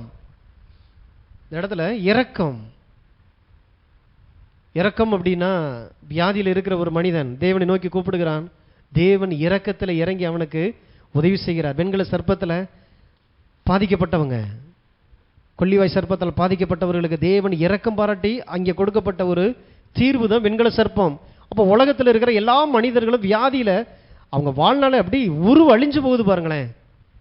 சிலரை சின்ன வயசில், அந்த வாலி வயசுல நம்ம பார்த்துருக்குறோம், அவ்வளோ அழகா, அவ்வளவு திடகாத்திரமாக இருந்த ஆள், ஒரு வியாதி வருது, வந்த மாத்தத்தில் அவங்களுடைய உருவே அழிஞ்சு போய் அவரா இவருங்கிற மாதிரி, எப்படி இருந்தனா இப்படி ஆயிட்டேன், அந்த இதுக்கு அடையாளமாக மாறிடுறாங்க. காரணம், சரீரத்துக்குள்ள வியாதியினுடைய கொடூரம் ஒவ்வொரு மனிதர்களையும் அது பாதிக்குது. அப்படிப்பட்டவர்களுக்கு ஆண்டவர் இரக்கம் பாராட்டுகிறவராக இருக்கிறார். உம்மை நோக்கி கூப்பிடுகிறேன், நீர் என் மீது என்னை மன்னி. கர்த்தாவே, நீ நல்லவரும் நன்மை செய்கிறவருமாய் இருக்கிறீர், எனக்கு மன்னிக்கிறவருமாய் இருக்கிறீர், உமது கிருபை எனக்கு வெளிப்படுத்துகிற தெய்வனுமாய் இருக்கிறீர். எவ்வளவு பெரிய நல்ல தேவன், அளவில்லாத கிருபை, இரக்கத்தோடு கூட தேவன் சுகத்தை தருகிறவராக இருக்கிறார். சங்கீதம் 103:1. என் ஆத்துமாவை கர்த்தரை ஸ்தோத்திரி, என் முழு உள்ளமே அவருடைய பரிசுத்த நாமத்தை ஸ்தோத்திரி. என் ஆத்துமாவை கர்த்தரை ஸ்தோத்திரி, அவர் செய்த சகல உபகாரங்களையும் மறவாதே. அதோட முடிஞ்சு. எதுக்கு ஸ்தோத்திரிக்கணும்? டெய்லி நம்ம இதை ஃபேமிலி ப்ரேயரில் வேற எங்கே ப்ரேயர் நடந்தாலும் இதை அவங்க ஆரம்பிச்சிருவாங்க, நம்ம முடிச்சிருவோம். எதுக்கு சொல்கிறோம்? அவர் உன் அக்கிரமங்களை எல்லாம் மன்னித்து, அக்கிரமங்களை எல்லாம், எத்தனை அக்கிரமங்கள்? எல்லா அக்கிரமங்களையும் மன்னித்து உன் நோய்களை எல்லாம் குணமாக்கி. யாரு அவர்? அவர் யாரு? இயேசு. என் அக்கிரமங்களை எல்லாம் மன்னித்து என் நோய்களை எல்லாம் குணமாக்கி உன் பிராணனை அழிவுக்கு விலைக்கு மீட்டு உன்னை கிருபையினாலும் இரக்கங்களினாலும் முடிசூட்டி நன்மையினால் உன் வாயை திருப்தியாக்குகிறார். கழுகுக்கு சமானமாய் உன் வயது திரும்ப பால வயது போல ஆகிறது ஆகிறது. வார்த்தை புறப்பட்டு வரும் பொழுதே அதற்கான அதை செய்யக்கூடிய வல்லமையோடு கூட தான் வார்த்தை அனுப்பப்படுகிறது. சங்கீதம் 103 வெறும் ஏதோ ஜெபத்தை முடிக்கிறதுக்கு உண்டான சங்கீதமா இல்ல, உங்க வாழ்க்கையை ஆரம்பிக்கிறதுக்கான சங்கீதமே அதுதான். அவர் என் அக்கிரமங்களை எல்லாம் மன்னித்து, சிலுவையின் மூலமாக பாவ மன்னிப்பு வந்தது எவ்வளவு நிச்சயமோ அவ்வளவு நிச்சயம் உங்கள் நோய்களை எல்லாம் குணமாக்கினதும் அதே சிலுவை. பாவ மன்னிப்பை பெற்றுக்கொள்ளும்படி ஒரு நிச்சயத்தை தேவன் எப்படி சிலுவையிலிருந்து தர்றாரோ அதே நிச்சயத்தை தான் தேவன் உங்கள் சரீரத்தில் வந்த வியாதி, வரப்போற வியாதி, ஏற்கனவே வந்து விட்டுட்டு போன சில விளைவுகள், வியாதியினுடைய விளைவுகள். சிக்கன் குனியா வந்துச்சு, என் கையை நீட்ட முடியல. கொரோனா வந்துச்சு, என்னால் சரியா மூச்சு விட முடியல. நல்ல வேளை கொரோனாலேருந்து தப்பிச்சிட்டேன். இல்லையே, சில அடையாளங்களை வச்சுட்டு போயிருக்குது. இந்த அடையாளங்களிலிருந்து தேவன் நம்மை விடுதலை ஆக்கி இருக்கிறார். ஏன்னா நான் மீட்கப்பட்டவனாக இருக்கிறேன். எனக்கு பாவம் மன்னிக்கப்பட்டுருச்சுன்னா பாவத்து நிமித்தமாய் வந்த எந்த ஒரு சரக்கும் எனக்குள்ள இருக்கக்கூடாது. அதுதான் நிஜம். நான் பாவத்தை மன்னிச்சுட்டேன், ஆனால் வியாதி மட்டும் ஏதோ உன்னைய நான் திருத்துறதுக்காக வச்சிருக்கிறேன்னா பாவம் மன்னிக்கப்பட வேண்டிய அவசியமே இல்லை. என் பாவம் மன்னிக்கப்பட்டுச்சுன்னா அதோடைய கொடுக்கு தான் வியாதி. வியாதி எனக்குள்ள இருக்கக்கூடாது. அழகா ஆண்டவர் பழைய உடன்படிக்கையில் எழுதி வச்சிருக்கிறார் பாருங்க. தாவீதுக்கு இந்த அறிவு இருக்குது. அவரின் அக்கிரமங்களை எல்லாம் மன்னித்து என் நோய்களை எல்லாம், எல்லா நோய்களையும் குணமாக்கினா அதில் எவ்வளவு, கடவுளுக்கு எதுவுமே பெருசு சிறுசு எதுவுமே இல்லை. எல்லாமே நோயினா நோய் தான். என் நோய்களை எல்லாம் குணமாக்கி இருக்கிறார். அப்ப துளி அளவும் உங்களுக்குள்ளாக வியாதியை தராத தேவன், அது இருக்கிறதை விரும்பாத தேவன். சங்கீதம் 91 எத்தனை வார்த்தைகளில் தேவன் தன்னை வெளிப்படுத்துகிறார் உங்களுக்கு. 16 நீடித்த நாட்களால் அவனை திருப்தியாக்கி என் ரட்சிப்பை அவனுக்கு காண்பிப்பேன். நீடித்த நாள் இருக்கணும்னா நீங்க சுகத்தோடு இருந்தாகணும். வியாதி வர்றவங்க நீடித்த நாளோடு கூட இருக்க முடியாது. வியாதி மனிதனை கொல்லுது. அது அழிவினுடைய சக்தி. ஒரு பொழுது தேவன் அதை எடுத்து உங்களை திருத்துறதுக்காக, உங்களை சோதிக்கிறதுக்காக, புடம் போடுறதுக்காக அழிவின் சக்தியை ஒரு பொழுது தேவன் பயன்படுத்துறவர் அல்ல. அவர் தான் சொல்றார், நீடித்த நாட்களால் நான் உன்னை திருப்தியாக்கி என் ரட்சிப்பை நான் உனக்கு காண்பிப்பேன். அப்ப ரட்சிப்பு வர்ற இடத்துல என்ன வந்துருது? சுகம் வந்துருது. ரட்சிப்பை நான் உனக்கு காண்பிப்பேன் அப்படின்னா உன்னை சுகத்தோட வச்சு நான் உன்னை ரட்சித்திருக்கிறேன்ங்கிறத நான் அந்த காட்டுறேன் பாரு. மருத்துவம் நல்லது, ஏன்னா அவங்களும் சுகத்தை தான் தர்றாங்க. ஆனால் தேவன் விலையேற பெற்ற ஒரு சுகத்தை கொடுத்துருக்கிறார். நான் விசுவாசிக்கிறேன். தேவையே இல்லை, தேவையே இல்லாத ஒரு காரியத்துக்குள்ள கர்த்தர் என்னை கொண்டு போகிறார். நான் சுகத்தோடு கூட வாழ்வதை என் தேவன் விரும்புகிறவராக இருக்கிறார். ஒவ்வொரு நாளும் நான் சுகத்தோடு கூட வாழ ஆண்டவர் சித்தம் கொண்டவராக இருக்கிறார். பழைய ஏற்பாட்டு ஜனங்களுக்கே தேவன் இவ்வளவு தூரத்துக்கு சுகத்தை கொடுக்கறதுல ஆர்வமாக இருந்தால், புதிய உடன்படிக்கை புதிய ஏற்பாட்டின் ஜனங்களுக்கு எவ்வளவு மேன்மையான காரியங்களை அவர் அனுபவிக்க செய்கிறவராக இருப்பார். அப்போ புதிய ஏற்பாட்டிலேயே பிலிப்பு கேட்குறாரு, இயேசுவே பிதாவை எங்களுக்கு காண்பியும். இவ்வளவு காலம் நீ என் கூட இருந்தோம், இப்படி ஒரு கேள்வி கேட்குறியப்பா. என்னை கண்டவன் பிதாவை கண்டான். அப்போ இயேசுவை பார்க்கணுமா? பிதாவை பார்க்கலாம். பிதாவை பார்க்கணும்னா இயேசுவை பார்த்தா போதும். உங்களுக்கு தெரிகிற விதமாக இந்த பூமியில மாம்ச ரூபத்தில் வெளிப்பட்ட அந்த தேவன் உங்கள் கரத்தில் இருக்கக்கூடிய அந்த 4 சுவிசேஷங்களையும் நீங்கள் அந்த இயேசுவை பார்க்கலாம்.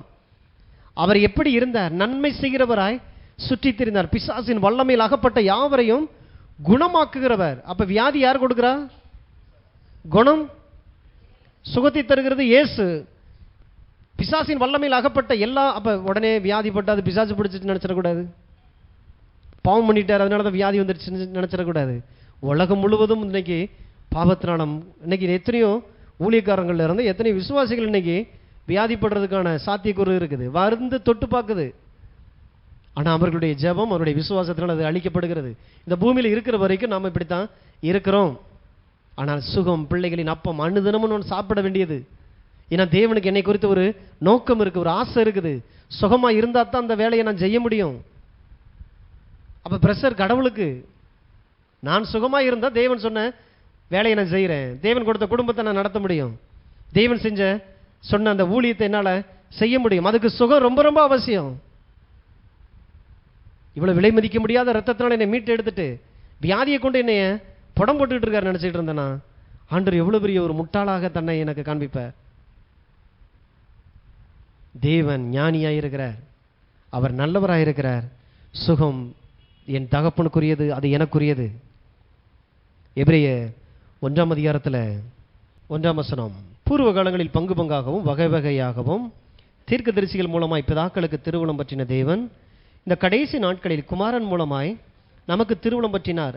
இவரை சர்வத்துக்கும் சுதந்திர வழியாக நியமித்தார். இவரை கொண்டு உலகங்களை உண்டாக்கினார். இவர் அவருடைய மகிமையின் பிரகாசமும் அவருடைய தன்மையின் சொரூபமுமாய் இருந்து சர்வத்தையும் தம்முடைய வல்லமையுள்ள வசனத்தினாலே தாங்குகிறவராய் தம்மாலை தாமே நம்முடைய பாவங்களை நீக்கும் சுத்திகரிப்பை உண்டு பண்ணி உன்னதத்தில் உள்ள மகத்துவமானவருடைய வலது பார்சத்திலே உட்கார்ந்தார். இயேசுவை குறித்து இங்க சொல்லப்படுது, இயேசு பிதாவினுடைய மகிமையினுடைய தற்சொரூபமாய், அதாவது இயேசுவிலே நீங்கள் பிதாவை காணலாம், தெய்வத்தை பார்க்கலாம். மாம்சத்தில் வெளிப்பட்ட அந்த இயேசு ஒருவனையாகிலும் இது எனக்கு சித்தமாய் இருக்கிறது, அதனால நீ போய் வியாதியில இருந்துட்டு கொஞ்ச நாள் கழிச்சு வான்னு சொல்லி அனுப்பல. தம்மிடத்தில் வந்த எல்லோரையும் சுகமாக்கினார்னா அப்ப பரலோகத்தில் இருக்கிற பிதா எல்லாரையும் சுகமாக்க விரும்புகிறார். அவருடைய இருதயத்தை நான் பார்த்துட்டேன் அப்படின்னா இன்னைக்கு என் வியாதியை நான் கட்டி அரவணைக்க வேண்டிய அவசியம் இல்லை. ஏன் சுகரு, ஏன் பிரஷரு கட்டிப்பிடிச்சு வச்சுக்கிறது. உங்களுக்கு சுகர் எப்படி இருக்கு? எனக்கு பிரஷர் இருக்கு, எனக்கு சுகர் இருக்கு, அதனால இனிப்பு சாப்பிடக்கூடாது. வியாதியை விரட்டுறதுக்காக பண்ணா பரவாயில்ல, பயந்து போய் எல்லா விதமான கொள்ளை நோய்களிலிருந்து தேவன் நம்மை விடுதலை ஆக்கி இருக்கிறார். கொரோனால இருந்தே நம்ம தப்பிச்சிருக்கிறோம்னா இதை விடவா நமக்கு பெரிய சாட்சி? இன்னும் நான் கொல்லிவாய் சர்ப்பத்தை நான் காட்டிட்டு இருக்கணும். பழைய ஏற்பாட்டில் எடுத்துக்கங்க, இந்த மோசைய நாட்களில் எடுத்துக்கங்க, அங்கே கொல்லிவாய் சர்ப்பம் வந்துச்சு, கொப்பளம் வந்துச்சுன்னா நான் சொல்லிட்டு இருக்கணும். கொரோனாவே வந்து இன்னைக்கு நாம இன்னைக்கு நல்லா திடகாத்திரமா உயிரோடு கூட இருக்கிறோம் அப்படின்னா எவ்வளவு பெரிய தேவன் இன்னைக்கு நம்ம கூட இருக்கிறார். மற்ற வியாதியினுடைய காரியங்கள் அந்த நாமங்கள் எல்லாம் தோற்று போயே தீரும். அதனால எல்லாம் நடந்ததுக்கு அப்புறமும் எனக்கு ஒரு விசுவாசம் வரல அப்படின்னா இருதய கடினம்னு அர்த்தம். என் வாழ்க்கையில சில தவறுகள், சில காரியங்கள் நிமித்தமாய் ஏற்பட்டு, சில குற்றங்கள் குறைகள் நிமித்தமாய் நான் ஏதோ ஒரு பாதிப்புக்குள்ள போகும்பொழுது கடவுள் கிருபையாய் என்னை தூக்கி இரக்கத்தோடு கூட என்னை நிப்பாட்டியிருப்பார்னா ஆண்டவருடைய இரக்கத்தை உயர்த்தணும், அதை எண்ணி பார்க்கணும். நன்றி உள்ள ஒரு இருதயம் கடவுளுக்கு அவசியம். ஏன்னா அது அடுத்த நன்மையை திறந்து விடும். அப்ப பிதாவினுடைய சித்தத்தை இயேசு இந்த பூமியில வாழ்ந்த நாட்களை காண்பித்தார். இதை எங்கே பார்க்கலாம்? மத்தேயு, மார்க்கு, லூக்கா, யோவான திரும்ப திரும்ப நீங்க வாசிக்க வாசிக்க இயேசுவானவர் எப்படி இந்த பூமியில வியாதியை டீல் பண்றார், வியாதியஸ்தர்கள் எப்படி டீல் பண்றார், சுத்தி சுத்தி அலைஞ்சு திரிகிறார். அவர் எங்கும் சுற்றி திரிந்து நன்மை செய்கிறவராய் சுற்றி திரிந்தார். தேடி தேடி போய் பார்த்து வியாதியஸ்தன் மேல கையை வைக்கிறார், வியாதியஸ்தனுக்காக வார்த்தையை அனுப்புறார், சுகமாகறாங்க. எப்படியாவது நீ சுகமாயிரு. அப்ப ஆண்டவர்கிட்ட ஒரு குஷ்டரோகி வர்றான், உமக்கு சித்தமானால் என்னை சுத்தமாக்கணும். தப்புன்னு அவர் சுத்தம், அவர் எல்லாரையும் சுகப்படுத்துகிற தேவன், ஆனா எனக்கு செய்வாரா? அங்க பிரச்சனையே அவர் சுகமாக்க மாட்டார்ன்ற காரியத்தில் வந்து இங்க பேசல. அவன் கேட்ட வார்த்தை என்ன? உமக்கு சித்தமானால் என்னை சுத்தமாக்கும். அர்த்தம் என்ன? நீர் எவ்வளோ பெரிய வியாதிகளை, செத்து போனவனை கூட நீங்க உயிரோட கூட கொண்டு வந்துட்டீங்க, ஆனா நான் குஷ்டரோகத்தில் இருக்கிறேன், என்னை நீங்க தொட்டு சுகமாக்குவீங்களா? என்னைய சுகமாக்குறதுக்கு உங்களுக்கு சித்தம் இருக்குதா? இன்னைக்கு நம்மள அனைவருக்கு அதான். காய்ச்சல் இருந்துட்டு கூட ஆண்டவரே உமக்கு சித்தமானால் என்னை சுத்தமாக்கும், சித்தமானால் சுத்தமாக்கும். நான் நல்லா அது எதுக்கு முனையா தெரியுது, என்ன ரைமிங் வேர்டா இருக்கிறதுனால டப்புன்னு மனசுல வந்து ஒட்டிக்கிறது. ஆண்டவரே ரொம்ப காலமா வியாதியில இருக்கிறேன், உமக்கு சித்தமானால் என்னை சுத்தமாக்கும். எவ்வளோ பெரிய விசுவாசம் உள்ள ஒரு ஜெபம். அப்ப இன்னைக்கு இருக்கிற பிரச்சனை, நீங்க சொல்றதெல்லாம் உண்மைதாங்க, பைபிள்ல ஆண்டவர் எல்லாரையும் சுகப்படுத்தினார், ஆனா என்னையே சுகமாக்குவாரா? அந்த வசனம், அத்தனை பேரையும் நான் சுகமாக்குகிற தேவன், எனக்கு சித்தம் உண்டு, சுத்தமாகு. அழுகி போன நிலையில, உன் சரீரம் உருவழிந்து போய் இருக்கிற நிலையில கூட நீ சுகமாயிருக்கிறதை நான் விரும்புகிற தேவன், எனக்கு சித்தம் உண்டு. டாக்டர் கைவிட்டாங்களா? மெடிக்கல் ரிப்போர்ட்லாம் கைவிட்டுருச்சா? குடும்பமே கைவிட்டுருச்சு. இன்னும் உங்களுக்கே நம்பிக்கை இல்லையா? ஆண்டவரிடத்துல போகும்பொழுது அவர் சொல்லுகிறார், எனக்கு சித்தம் உண்டு, நீ சுத்தமாக இந்த வியாதியிலிருந்து நீ விடுதலை ஆக கடவாய். சித்தம் உண்டு. அத்தனை பேரும் சுகமாயிருக்கிறது. எப்படிப்பட்ட வியாதி, எப்படிப்பட்ட வியாதியா இருந்தாலும் அன்னைக்கு எனக்கு உமக்கு சித்தமானால் என்னை சுத்தமாக்குன்னு சொல்ற அளவுக்கு யாராவது இங்கே இருக்கீங்களா? அவன் உடம்புலாம் பொத்து வழிஞ்சது, தொழுநோய் முற்றிப்போன நிலையில இருக்கிறான். நம்பிக்கையே இல்லை, குடும்பம் கைவிட்டுருச்சு, டாக்டர் கைவிட்டாச்சு. அப்படிப்பட்ட நிலையில் ஒருத்தன் இயேசுட்ட வந்து, உமக்கு சித்தமானால் என்னை சுத்தமாக்க, ஏன்னா நீர் என்னை தொடணுமே, தொட்டு, ஏன்னா என் மனைவி என்னை தொடலை, என் பிள்ளை என்னை தொடலை, என்னை பெற்றவங்க என்னை தொடலை, என்னை ஒதுக்கி வச்சுட்டாங்க, நான் தனியா இருக்கிறேன். இப்படிப்பட்ட ஆளை தொட முடியுமா? அவனுக்குள்ளேயே ஒரு தாழ்வு மனப்பான்மை. ஆனால் ஆண்டவர் சொல்றாரு, அவனை தொட்டு சித்தம் உண்டு. ஏன்னா இதை பின்னால் வரப்போகிறோம், நிறைய பேர் இதை வாசிக்க போகிறான். நான் யாருங்கிறத காண்பிக்கிறேன். என் இருதயம் இங்கே வெளிப்பட போகுது. தொட்டு சில உங்கள் எத்தனை வியாதிகள், எவ்வளோ பெரிய காயங்கள். இது வெறும் ஏதோ சரீரப்பிரகாரம் மாத்திரமல்ல, உங்கள் ஆவி, உங்கள் ஆத்துமா, உங்கள் அசிங்கங்களுக்குள்ள அவர் வர்றார். உங்களுடைய இருதயத்தில் இருக்கக்கூடிய அந்த கடந்த காலத்தில் இருக்கக்கூடிய அந்த அசிங்கங்கள், அதுக்குள்ள அவர் வந்து அதை தொடுறார். அதனால தான் கர்த்தருடைய ஆவியானவர் என்மேல் இருக்கிறார், அவர் என்னை அபிஷேகம் பண்ணியிருக்கிறார். இருதயம் நொறுங்கி போனவர்களை, நறுங்குண்டு போனவர்களை குணப்படுத்தும்படி என்னை கர்த்தர் அபிஷேகம் பண்ணியிருக்கிறார். லோக்கால சொல்றார் இல்லையா, இருதயம் நொறுங்கி போனார்கள்னா ஏற்கனவே தப்பு மேல தப்பு, தப்பு மேல தப்பு, பாவத்து மேல பாவம், செய்யக்கூடாத காரியங்களை செஞ்சு நாமளே ஒரு மாதிரி குற்ற உணர்வுக்குள்ள நம்ம பார்த்துக்கிட்டு இருக்கும்போது, எனக்கு இதுல இருந்து விடுதலை கிடைக்குமா? யாரும் என்னை மன்னிக்க மாட்டாங்க. ஏன் பெத்த தாய், பெத்த தகப்பன் கூட என்னை மன்னிக்க மாட்டான். அவ்வளோ பெரிய தீமைகளை நான் செஞ்சுட்டேன். அதனால இந்த வியாதிக்கும் இந்த தண்டனைக்கு நான் பாத்திரவான்னு சொல்லி நான் நம்பிக்கிட்டு இருக்கும்போது ஆண்டவர் சொல்றாரு, எனக்கு சித்தம் உண்டு, நீ சுத்தமாக, உன் பாவங்களற நான் உன்னை கழுவ முடியும், உன் கடந்த காலமே இல்லாத ஒரு நாளாக நான் உன்னை மாற்ற முடியும், புதிய ஜீவனை உனக்குள்ள கொண்டு வர முடியும் சொல்லி தான் ஆண்டவர் நம்மளை அழைக்கிறாரு. அப்படி அழைச்சதுனால நம்மளாம் பெரிய யோக்கியர்களால வந்து உட்காந்துருக்கிறோமா? ஆண்டவர் சொன்ன அந்த கள்ளர்களும் விபச்சாரக்காரர்களும் தேவனுடைய ராஜ்யத்திலே பந்தி இருப்பார்கள். நம்மளைத்தான் சொல்றாரு. ஏன்னா நாம் மனம் திரும்பப்பட்ட, தேவனால் மன்னிக்கப்பட்ட, தேவனால் கழுவப்பட்ட பிள்ளைகளாக இருக்கிறோம். ஆனால் என்னுடைய கடந்த காலம் எவ்வளோ மோசமானதுன்னு சொல்லி கடவுளுக்கு தெரியும், நமக்கும் தெரியும். அப்போ புதிய ஏற்பாட்டிலையும் தேவன் சுகத்தை தான் காண்பிக்கிறார். லூக்கா 4:40. சூரியன் அஸ்தமித்த போது ஜனங்கள் எல்லாரும் தங்களுக்குள்ளே பல பல வியாதிகளால் வருத்தப்பட்டவர்களை அவரிடத்தில் கொண்டு வந்தார்கள். அவர்கள் ஒவ்வொருவர் மேலும் அவர் தம்முடைய கைகளை வைத்து அவர்களை சுஸ்தமாக்கினார். பல பல வியாதிகள் அவரிடத்தில் கொண்டு வந்தார்கள். ஒருத்தரை கூட இது என் சித்தம், கொஞ்ச நாள் அனுபவிச்சுட்டு வா, உன்னை நான் திருத்துறதுக்காக நான் விட்டுருக்கிறேன், வியாதி உங்களை திருத்தாது, வியாதி உங்களை சாகடிச்சிடும். சத்துருனுடைய பொய், பிசாசினுடைய பொய்யை இத்தனை வருஷமா நம்ம வியாதி கடவுள் தந்தது, கடவுள் தந்ததுன்னு சொல்லி வச்சு அல்லது அதை குறித்து ஒரு சந்தேகத்திலே வாழ்ந்துருக்கிறோம். வேதம் வார்த்தைக்குள்ள பார்த்துட்டீங்கன்னா இதுதான் உங்க வாழ்க்கை. ஜனங்கள் எல்லோரும் தங்களுக்குள்ளே பல பல வியாதிகளால் வருத்தப்பட்டவர்களை அவரிடத்தில் கொண்டு வந்தார்கள். அவர்கள் ஒவ்வொருவர் மேலும் அவர் தம்முடைய கைகளை வைத்து அவர்களை சுஸ்தமாக்கினார். சுகம் தேவன் தருகிறது, வியாதி அவர் தருவது அல்ல. மத்தேயு 4:23. பின்பு இயேசு கலிலேயா எங்கும் சுற்றி நடந்து அவர்களுடைய ஜெப ஆலயங்களில் உபதேசித்து ராஜ்யத்தின் சுவிசேஷத்தை பிரசங்கித்து ஜனங்களுக்கு உண்டாயிருந்த சகல வியாதிகளையும் சகல நோய்களையும் நீக்கி சுஸ்தமாக்கினார். சகல வியாதிகளையும் சகல நோய்களையும் சுஸ்தமாக்கினார்.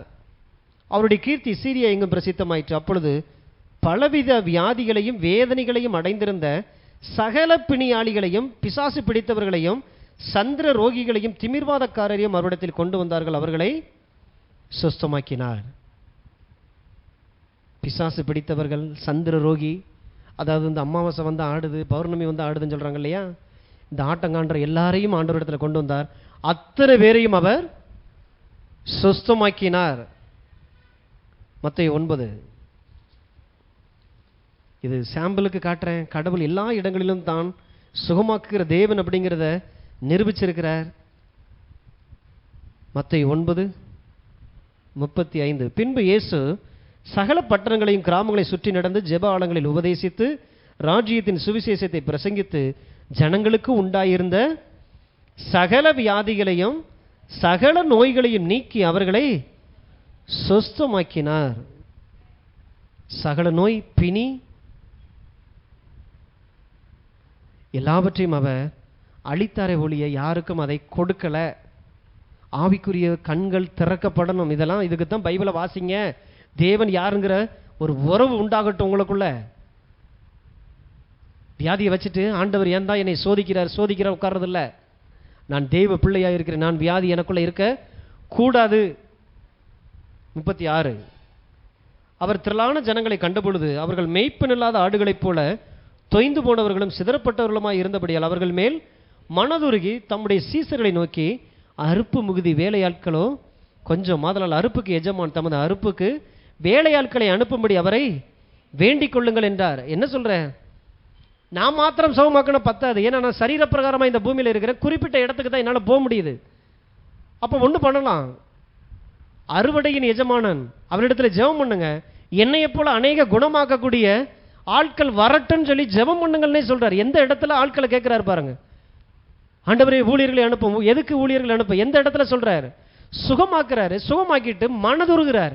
மேய்ப்பன் இல்லாத ஆடுகளை போல. அப்ப இன்னும் இந்த உலகத்துல எத்தனை ஜனங்கள் வியாதிப்பட்டு போயிருக்கிறாங்க. நான் சரீர பிரகாரம் ஒரு இடத்துல தானே இருந்து, நான் போற இடத்துல தானே சுகம் உண்டாகுது. அப்ப என்னை போல பல பேர் வந்துட்டான் அப்படின்னா அத்தனை பேரும் சுகமாக்கிடுவானே. தேவனுடைய இருதயத்தை தேவன் வெளிப்படுத்துகிறார். இல்ல கடவுளுடைய ஆசை, விருப்பங்க, அவருடைய வைராக்கியம். இந்த பூமியில ஒருத்தராகிலும் வியாதிப்படக்கூடாது. மத்தேயு 10:1. அப்பொழுது அவர் தம்முடைய 12 சீசர்களையும் தம்மிடத்தில் வரவழைத்து அசுத்த ஆவிகளை துரத்தவும் சகல வியாதிகளையும் சகல நோய்களை நீக்கவும் அவர்களுக்கு மாத்திரம் இல்ல, நான் மாத்திரம் சுகமாக்குறவர் அல்ல, என்னிடத்திலிருந்து வருகிற என் பிள்ளைகள் இந்த உலகம் முழுவதும் புறப்பட்டு போய் வியாதியஸ்தர் மீது அவன் கையில வைப்பான், அப்பொழுது அவர்கள் சுகமாவார்கள். இது தேவனுடைய இருதயம்.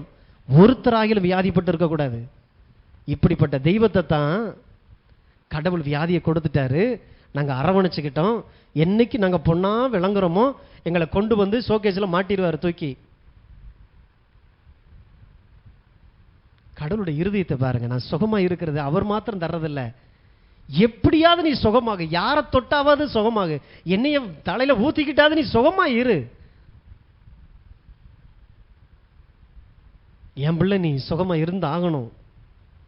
ஆடையை தொடுறியா தொட்டுக்க, என்னைய தொட வர்றியா தொட்டுக்க, நான் தொட்டாதான் சுகமாகன்னு சொல்லி நீ கூப்பிடுறியா, பரவாயில்ல நானே வர்றேன்.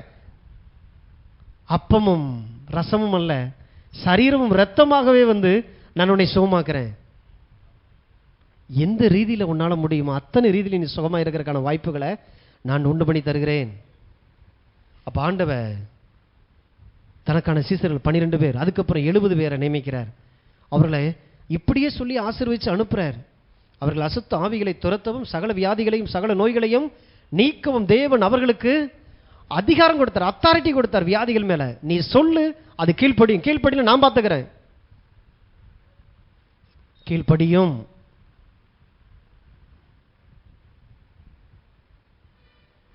அப்ப அன்னைக்கு 12 பேர் 70 பேர் அனுப்பினார். இன்னைக்கு நம்ம எல்லாரையும் அனுப்பியிருக்கிறார். விசுவாசிக்கிறவர்களால் நடக்கும் அடையாளங்கள் யாவன? அவர்கள் வியாதியஸ்தர் மீது கைகளை வைப்பார்கள், அப்பொழுது அவர்கள் சொஸ்தமாவார்கள். நீங்க போய் கை வச்சா சுகமாகுமா? எவ்வளவு பெரிய தேவன்! இந்த உலகத்துல ஜனங்கள் நன்றாயிருக்கு. இதெல்லாம் கடவுளுடைய இருதயங்க. இதெல்லாம் பார்த்து அவருடைய அன்பு நமக்கு அப்படி வெளிப்படணும், தெரியணும், கண்ணில் கண்ணீர் வரணும். மத்தேயு 12:15. இயேசு அதை அறிந்து அவ்விடமிட்டு விலகி போனார். திரளான ஜனங்கள் அவருக்கு பின் சென்றார்கள். அவர்கள் எல்லாரையும் அவர் சுஸ்தமாக்கி தம்மை பிரசித்தம் பண்ணாதபடி அவர்களுக்கு கண்டிப்பாய் கட்டளையிட்டார். ஏசாயா தீர்க்கதரிசியால் உரைக்கப்பட்டது நிறைவேறும்படி இப்படி நடந்தது. அவர் உரைத்ததாவது, இதோ நான் தெரிந்து கொண்ட என்னுடைய தாசன், என் ஆத்துமாவுக்கு பிரியமாய் இருக்கிற என்னுடைய நேசன், என் ஆவி அவர் மேல் அவரம் பண்ணுவேன். அவர் புறஜாதியருக்கு நியாயத்தை அறிவிப்பார். சிலுவையில் நடக்கிற காரியங்களை இங்கே தீர்க்க தரிசனமாக ஏசாயா பேசியிருக்கிறத வெளிப்படுத்துகிற அவர் நியாயத்திற்கு ஜெயம் கிடைக்க பண்ணுகிற வரைக்கும் நெறிந்த நாளை முறிக்காமலும் மங்கி இருக்கிற திணியை அணைக்காமலும் இருப்பார். அவருடைய நாமத்தின் மீது புறஜாதியர் நம்பிக்கையாய் இருப்பார்கள். சகல சகல வியாதிகளையும் சுகமாக்கினார். மத்தேயு 14:14. இயேசு வந்து திரளான ஜனங்களை கண்டு அவர்கள் மேல் மனதுருகி அவர்களில் வியாதியஸ்தர்களாய் இருந்தவர்களை சொஸ்தமாக்கினார். மனது உருகி. அப்ப அவர் செய்யற காரியம், நீங்க ஏதோ ஜெபம் பண்ணிட்டீங்க, கடவுளுக்கு பிரியமா வாழ்ந்ததுனால உங்களுக்கு சுகம், அப்படி இல்லை. தேவன் மனதுருகிற தேவனாய் இருக்கிறார். உங்கள் மீது இரக்கத்திலிருந்து வருகிறது தான் சுகம். அப்ப நாம மற்றவர் மீது மனதுருகனா தான், ஐயோ இவங்க இப்படி இருக்கிறாங்களே, குடும்பம் வீணா போயிருமே, அந்த பிள்ளைங்களோட எதிர்காலம் என்ன ஆகுறது, மனதுருக்கத்துல தான் இந்த அற்புதமே நடக்கும். நீங்க போய் கையை வைக்கும் போது அந்த குடும்பம் எப்படியாவது நல்லா இருக்கணுமே, தேவனை வெளிப்படுத்துறதுக்கு தான் நான் வந்திருக்கிறேன், கர்த்தர் நல்லவராய் இருக்கிறார்.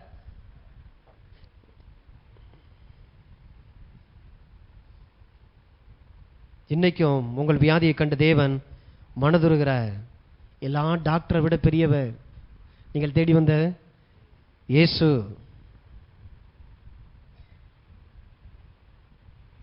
லூக்கா 6 அநேக வசனங்கள் சாட்சியாக இருக்கிறது. லூக்கா 6:17. பின்பு அவர் அவர்களுடனே கூட இறங்கி சமமான ஒரு இடத்திலே நின்றார். அங்கே அவருடைய சீசரில் அநேக பேரும் அவருடைய உபதேசத்தை கேட்கும்படிக்கு தங்கள் வியாதிகள் என்று குணமாகும்படிக்கும் யூதேயா தேசத்து திசைகள் யாவற்றிலும் இருந்து எருசலேம் நகரத்திலிருந்தும் தீரு சீதோன் பட்டணங்கள் இருக்கிற கடலோரத்திலிருந்து வந்தவர்களாகிய திரளான ஜனங்களும் இருந்தார்கள். அசுத்த ஆவிகளால் பாதிக்கப்பட்டவர்கள் வந்து ஆரோக்கியம் அடைந்தார்கள். அவரிடத்திலிருந்து வல்லமை புறப்பட்டு எல்லாரையும் குணமாக்கினபடியினாலே ஜனங்கள் யாவரும் அவரை தொடும்படிக்கு வகை தேடினார்கள். எப்படியாவது என்னை தொட்டாது சுகமாய்க்க. அவரிடத்திலிருந்து வல்லமை புறப்பட்டு போனது, ஜனங்களை சுகமாக்கும்படியான வல்லமை. அப்ப கிருமி, வைரஸ், பாக்டீரியா, மனுஷன் அழிக்கக்கூடிய எந்த ஒரு காரியத்தையும் பரப்புவதற்காக அவர் வரல, மாறாக சுகத்தை பரப்பும்படி வந்தார். அவர் ஆடையை தொடும் பொழுது சுகமடைஞ்சாங்க, அவரை தொட்டும் போது சுகமடைஞ்சாங்க, அவர் போய் கையை வைக்கும் போது சுகமடைஞ்சாங்க. எப்படியாகிலும் அவரிடத்திலிருந்து வந்தது அத்தனையும் வியாதி இல்லை, அவரிடத்திலிருந்து வந்தது எல்லாமே வியாதியிலிருந்து சுகத்தை கொண்டு வரக்கூடிய வல்லமை தான் அவரிடத்திலிருந்து வெளியில போனதே ஒழிய, இல்லாத ஒன்றை எப்படி அவர் உங்களுக்கு தர முடியும்? கர்த்தர் தான் வியாதியை தந்தார். வியாதியை தந்தார்னா எப்படி அவர் தர முடியும்? இன்னைக்கு அனைவரும் நினைக்கிறாங்க தேவன் தன்னுடைய வல்லமை வெளிப்படுத்தினார், தன்னுடைய தெய்வத்துவத்தை அவர் வெளிப்படுத்த இதை செஞ்சார். அப்படி செய்யணும் அப்படின்னா எல்லாரையும் அவர் சுகமாக்கி இருக்க வேண்டிய அவசியம் இல்லை. நாளை செத்து போனவங்களை எழுப்புனாலே போதும், உலகமே நம்பிரும். தன் வல்லமையை தன்னை நிரூபிக்கிறதுக்காக ஆண்டவர் யாரையும் சுகமாக்கல. மனதுருக்கத்திலிருந்து வெளிப்பட்டது தான் அந்த சுகம். நீ தேவனுடைய பிள்ளையா இருக்கிற, எப்படியாவது நீ சுகமா இருந்துதான் ஆகணும். அதுதான் வைராக்கியம், தன்னுடைய வல்லமையை வெளிப்படுத்த.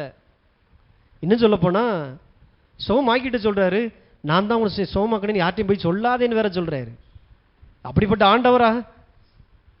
சுகமாக்கிறதுன்னா மரியாதை நாளைக்கு போய் தினத்தந்தியில கொடுத்துரு, ஏசுது நான் தான் உன்னை சுகமாக்கணும்னு கொடுத்துரு, பொருத்தனையா பண்ணிட்டு வா. ஃபேஸ்புக்கில் இருந்து எல்லாத்துலேயும் இயேசுதான் சுகமாக்கணும்னு சொல்லு. ஆண்டவர் சொல்றாரு சொல்லாத சொல்லாத. அப்படி ஆண்டவரா வந்து தன்னை பெருமைப்படுத்துறதுக்காக இதை செஞ்சாரு. கர்த்தர் நல்லவர் பாருங்க, தன்னை பிரசித்திப்படுத்தும்படி ஆண்டவர் இதை செய்யல. அப்போஸ்தலர் 1:2. அப்ப இந்த சுகம் எப்படி வேலை செய்து? அப்போஸ்தலர் 1:2 அவர் எடுத்துக்கொள்ளப்பட்ட நாள் வரைக்கும் செய்யவும் உபதேசிக்கவும் தொடங்கின எல்லாவற்றையும் குறித்து முதலாம் பிரபந்தத்தை உண்டு பண்ணினேன். லூக்கா சுவிசேஷத்தை எழுதினவர் இங்கே சொல்றாரு, முதலாம் பிரபந்தம் அதுக்கு தான் எழுதப்பட்டது. எதுக்கு? செய்ய தொடங்கினதை. அப்ப இன்னும் இன்னும் அற்புதம், சுகமளிக்கிறது, வியாதிகளை விரட்டுறது, பிசாசுகளை அழிக்கிற காரியங்கள் அப்ப இன்னும் முடியல. அப்ப இயேசு வந்து 33 ஆண்டு காலம் செஞ்சதெல்லாம் என்னதான்? தொடங்கினது. அப்ப இப்ப யார் மூலமா இப்ப இந்த பூமியில இப்ப நடந்து கொண்டிருக்குது?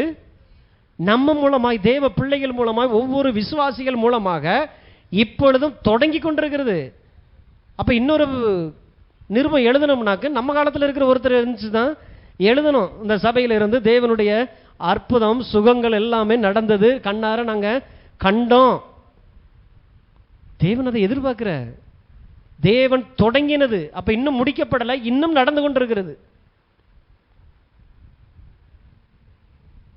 அப்ப சுகமாக்குகிற ஒரு ஊழியத்தை சபையின் மூலமாய், தன் ஜனங்கள் மூலமாய், விசுவாசிகள் மூலமாய் தேவன் தொடர்ந்து செய்து கொண்டிருக்கிறார். அவர் நேற்றும் இன்றும் என்றும் மாறாதவராய் இருக்கிறார். அப்ப இன்னைக்கு நம்முடைய கேள்வி, எல்லாருக்கும் செஞ்சார், எனக்கு செய்வாரா? இதுதான் இன்னைக்கு பெரிய கேள்வியாவே இருக்குது. எல்லாரும், ஏன்னா எல்லாரும் என்னை விட நல்லவங்களா இருந்திருக்கலாம், நான் எல்லாரை விட மோசமான பாவி, எனக்கு செய்வார். ஆண்டவர் சொல்லுகிற, எனக்கு சித்தம் உண்டு, சுத்தமாக. சத்தத்தை கேட்கிறல்ல, எனக்கு சித்தம் உண்டு, சுத்தமாக. எல்லா ரீதியிலும் நீ குணப்படணும். வியாதியிலிருந்து, குடும்ப உறவுல, இருதயத்தினுடைய கடந்த கால காயத்திலிருந்து, மற்றவர்களுடைய வார்த்தையிலிருந்து நீ குணமா இருக்கணும். பண விஷயத்தில் நீ குணப்படணும். தரித்திரம் அழிவை கொண்டு வரும். எந்த ஒரு அழிவுமே அது வியாதி. ஆண்டவர் சொல்றார், அந்த விஷயத்தில் நீ குணமாயிரு. ஏனால் நான் நல்லவர், நன்மை செய்கிறவராய் இருக்கிறேன். நான் ஆராதிக்கிற தேவன் நல்லவரும் நன்மை செய்கிறவருமாய் இருக்கிறார். கரங்களை தட்டி நாம் அவருக்கு நாம் நன்றி செலுத்துவோம். ஹalleluya, hallelujah. Thank you Holy Spirit. இத்தனை ரீதியில் தேவன் தன்னை வெளிப்படுத்தி இருக்கிறார். ஏன்னா தேவன் நல்லவர். அவரை பற்றி நான் பேசிகிட்டு இருக்கிறேன். யாராவது ஒருத்தங்க பேசுனாங்க அப்படின்னா துணிகரமாக சிலர் பேசுவாங்க பாருங்க. கடவுளுக்கு ஏன் தான் இப்படி இருக்கிறாரோ தெரியல, ஏன் தான் இன்னும் அவருக்கு கண் இல்லாமல் தெய்வமே குருட்டு தெய்வமாக இருக்குது, துணிகரமாக பேசுறது. ஏன்னா என் வாழ்க்கையில் நடக்கிற இந்த தீமைகள் இருந்தெல்லாம் அவர் பார்த்துக்கிட்டு ரசிக்கத்தானே செய்கிறாரு. வேதம் சொல்லுகிறது, நான் உன் தேவன் என்று சொல்லுவதற்கு நான் வெட்கப்படலை. வியாதியில் இருக்கும்போது கூட நான் உன்னை பார்க்கும்போது, நீ வியாதியில் இருக்கிறேன்னு நான் விலகி போகல. உன் பக்கத்தில் வந்து உன்னை தொட்டு உன்னை நான் சுகமாக்குகிறேன். சுகத்தோடு கூட இருக்கும் பொழுது அன்னைக்கு நம்ம நினச்சி பார்க்கலாம், அன்னைக்கு நான் வியாதிப்பட்டு இருக்கும் பொழுது தேவன் என் அண்டைகளை வந்தார். எந்த மனிதனும் வரல, எந்த மனைவி, எந்த பிள்ளை வரல. பெற்றவங்க கைவிட்டாங்க, பிள்ளை வியாதியாக இருக்குது, குறைபாடோடு கூட இருக்குன்னு தூக்கி போட்டாங்க. எத்தனை முதியோர் உள்ளங்கள், எத்தனை அனாதை ஆசிரமங்கள்.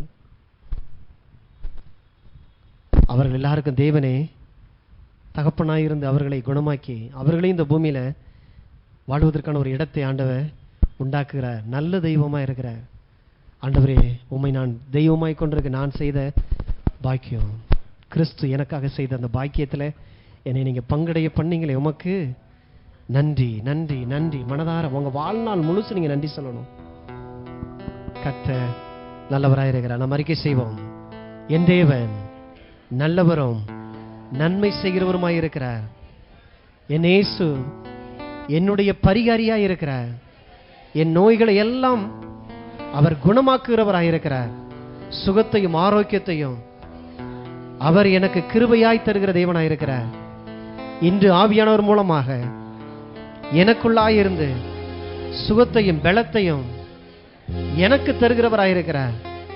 தேவ சித்தத்தை நான் இந்த பூமியில செய்யும்படி நான் யாருடைய சரீரத்தை தொடுகிறனோ அவர்கள் சுகம் அடையும்படியான அற்புதங்களும் அபிஷேகமும் வல்லமையும் அதிகாரமும் என்னிடத்திலிருந்து புறப்பட்டு போகும்படியாய் அதிகாரத்தை அவர் எனக்கு தந்திருக்கிறார்.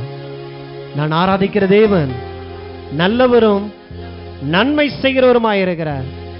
ஹalleluya. கரங்களை தட்டி நம் ஆண்டவரை நாம் ஆராதிப்போம். Thank you Jesus. Hallelujah, hallelujah, hallelujah. தகப்பனே, நன்றியோடு கூட துதிக்கிறோம். இந்த நல்ல காலை வேளையிலும் ராஜாவே, சுகமாக்கக்கூடிய வல்லமை ஆண்டவர், இந்த தெய்வீக அபிஷேகம் ஆண்டவர், இந்த அதிகாரம் ஆண்டவர் இந்த சபையின் மூலமாய் ஜனங்களுக்குள்ளாய் கடந்து வந்திருக்கிறதே ராஜா. இயேசுவின் நாமத்தில் நீர் இப்பொழுதும் துவங்கினதை தொடர்ந்து கொண்டிருக்கிறீர். இயேசு கிறிஸ்து நேற்றும் இன்றும் என்று நீர் மாறாதவராயிருக்கிறீர். இயேசுவின் நாமத்தில் எங்கள் சரீரம் சுகத்தினால் நிரப்பப்பட்டதா இருக்கிறதே. சத்துருடைய எல்லா முயற்சிகளும் தோற்கடிக்கப்பட்டு போனதே ராஜா. நாங்கள் பலசாலிகளாய் இருக்கிறோம். காண்டாமிருகத்திற்கு ஒத்த பலன் எங்களுக்கு உண்டாயிருக்கிறது. எங்கள் கண் இருள் அடைவதில்லை, எங்கள் பலன் குன்றவில்லை என்று நாங்கள் சொல்லுகிற ராஜா. இயேசுவின் நாமத்தில் இந்த பூமியில நீடித்த நாட்களோடு கூட இருந்து நம்முடைய சித்தத்தை பரிபூர்ணமாய் செய்ய, பிசாசின் கிரிகளை அழிக்கவே எங்களை நீர் ஏற்படுத்தினீர். எதற்காய் ஸ்தோத்திரம். ஒவ்வொருவரையும் ஆசீர்வதிக்கிறேன். இந்த சத்தத்தை கேட்டவர்கள் பாக்கியவான்களா இருக்கிறார்கள். அற்புதம் நடப்பதாக இயேசுவின் நாமத்தினாலே கேட்டுக்கொண்டிருக்கும் பொழுதே சுகம் உண்டாவதாக. கர்த்தருடைய கரம் ஆண்டவர் வெளிப்படுகிறது எதற்காய் நன்றி. சுகமளிக்கக்கூடிய வரம் வெளிப்படுகிறது எதற்காய் ஸ்தோத்திர ராஜா. ஆசீர்வதிக்கிறேன். நீடித்த ஆயுளால் திருப்தியாக்கி நடத்துகிறீர் எதற்காய் நன்றி. துதிகன மகிமை எல்லாவற்றையும் உமக்கே தருகிறோம். இயேசுவின் நாமத்தில் பிதாவே, ஆமென்.